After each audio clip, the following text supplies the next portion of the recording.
ओम श्री विष्णवे नमः।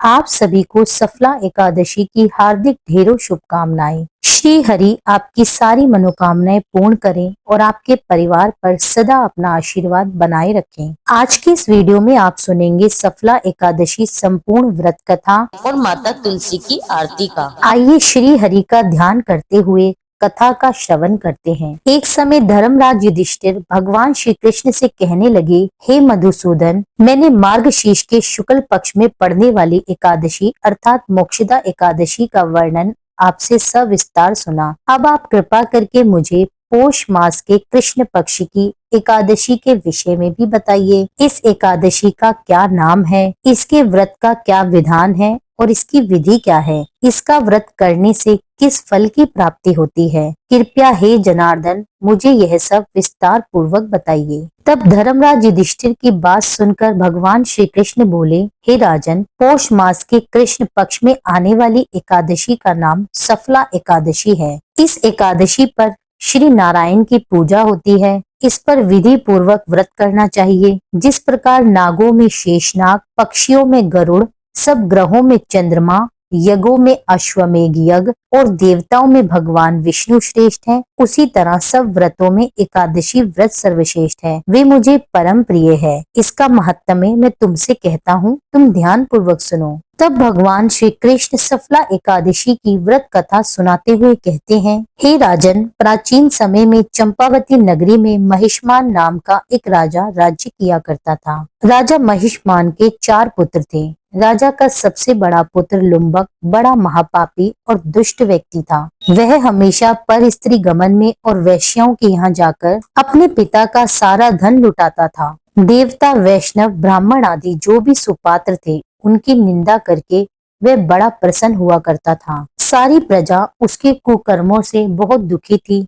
परंतु उसके युवराज होने के कारण वह सभी उसके सामने कुछ बोल नहीं पाते थे और किसी में इतना साहस भी नहीं था कि राजा को कोई उसकी शिकायत करता। कहा जाता है कि बुरे आचरण को आप ज्यादा देर तक छुपा नहीं सकते। एक दिन राजा को लुम्बक के कुकर्मों का पता चल गया। अपने पुत्र के बारे में यह सब कुछ जानकर राजा बहुत ही क्रोधित हुआ और उसने उसी समय लुम्पक को अपने राज्य से निकाल दिया, उसे बेदखल कर दिया। पिता के द्वारा राज्य से निकाले जाने के कारण लुम्पक को अन्य सभी लोगों ने भी त्याग दिया। अब लुम्पक विचार करने लगा कि मैं क्या करूं, कहाँ जाऊं। तब उसने रात के समय अपने पिता के यहाँ चोरी करने का निश्चय कर लिया। अब वह दिन में तो राज्य से बाहर रहता, रात होते ही अपने पिता की नगरी में आता और वहाँ चोरी आदि बुरे कर्म किया करता। रात के समय जाकर वह नगर के निवासियों को मारता, उन्हें कष्ट देता और उन सभी से उनका धन भी छीन लिया करता था। उधर जब वह दिन में जंगल में रहता तो वहाँ के निर्दोष पशु पक्षियों को मारकर उन्हें खा जाया करता था।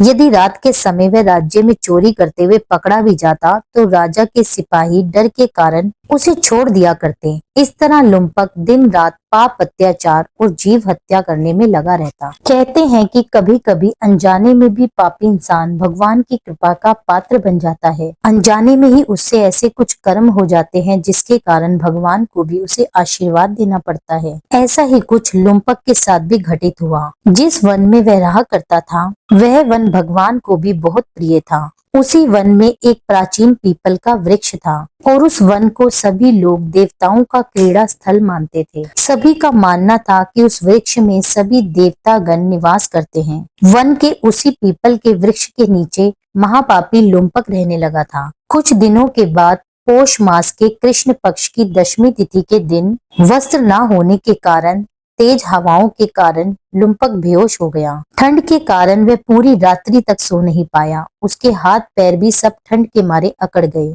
बड़ी कठिनाई से उसकी रात बीती, किंतु सुबह सूर्य उदय होने पर भी उसकी मूर्छा नहीं टूटी और वह दोपहर तक ऐसे ही बेहोश पड़ा रहा। सफला एकादशी की दोपहर तक वह पापी ऐसे ही मूर्छित पड़ा रहा। तब दोपहर में कहीं जाकर सूर्य देव की तपस से उसे कुछ गर्मी मिली। तब दोपहर में कहीं जाकर उसे होश आया। तब किसी तरह बड़ी मुश्किल से अपने अंदर हिम्मत लाकर लुम्पक भोजन की तलाश में वहां से चल पड़ा। अब जब वह भोजन की तलाश कर रहा था तब उसके अंदर इतनी भी हिम्मत नहीं बची थी कि वह किसी भी जीव जंतु का शिकार कर पाता। तब उसने मजबूरी के कारण धरती पर गिरे हुए जंगली फलों को ही बीनना शुरू कर दिया। जब तक वह धरती पर गिरे हुए फलों को बीन कर वापस आया, तब तक शाम हो चुकी थी। अब पीपल के पेड़ के नीचे ही वह सारे फल रखकर लेट गया और भगवान से कहने लगा, हे भगवान, ये फल तो तुम ही खाओ। मैं ये फल खाकर अपना गुजारा नहीं कर सकता, क्योंकि कहाँ तो लुम्पक रोज ही जंगली जीव जंतुओं को मारकर उनका मांस खाया करता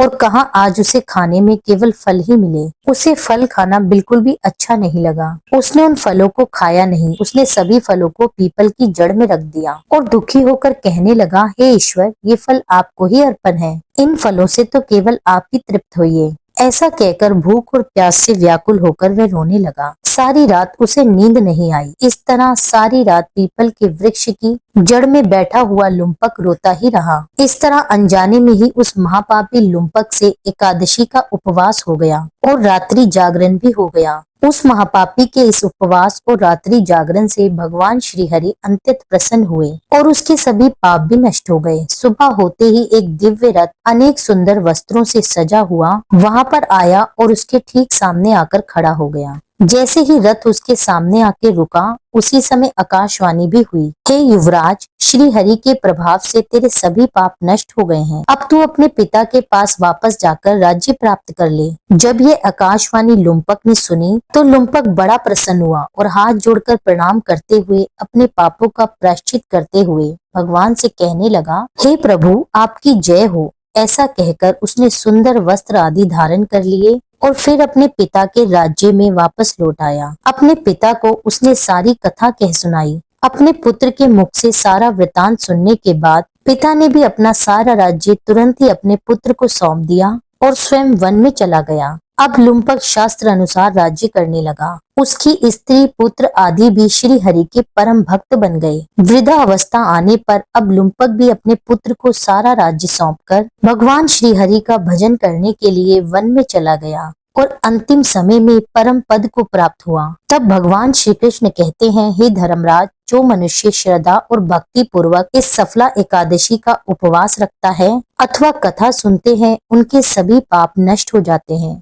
और अंत में उन्हें मोक्ष की प्राप्ति होती है। यहीं पे कथा संपूर्ण होती है। प्रेम से बोलिए भगवान श्री नारायण की जय। अब सुनिए तुलसी जी की आरती। तुलसा महारानी नमो नमो, हरि की पटरानी नमो नमो। कौन से महीने में बोई रानी तुलसा, तो कौन से महीने में हुई हरियाली नमो नमो। तुलसा महारानी नमो नमो, हरि की पटरानी नमो नमो। आषाढ़ के महीने में बोई रानी तुलसा, तो सावन मास में हुई हरियाली नमो नमो। तुलसा महारानी नमो नमो, हरि की पटरानी नमो नमो।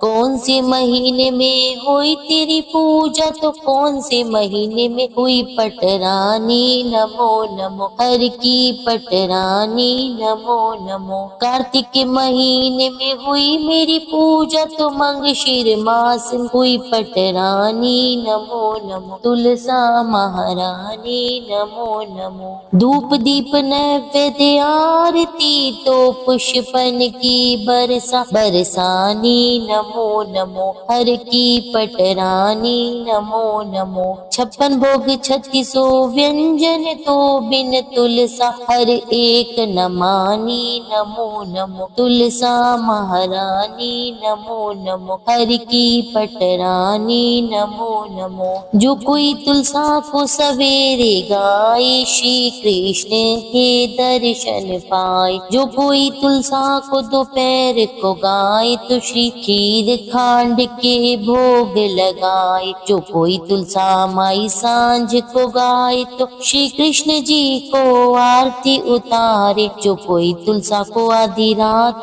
को गाए, तो श्री कृष्ण जी के चरण दबाए नमो नमो। तुलसा महारानी नमो नमो, हरि की पटरानी नमो नमो। तुलसी माता की आरती के साथ आज की ये वीडियो समाप्त होती है। मिलती हूँ मैं आपसे एक अगली वीडियो में। अगर ये वीडियो आपको पसंद आई हो तो इस वीडियो को पहले की वीडियो की तरह ही अपना स्नेह दीजिए और मेरे चैनल को सब्सक्राइब कर लीजिए। मिलती हूँ आपसे एक अगली वीडियो में, जब तक के लिए जय श्री राधे।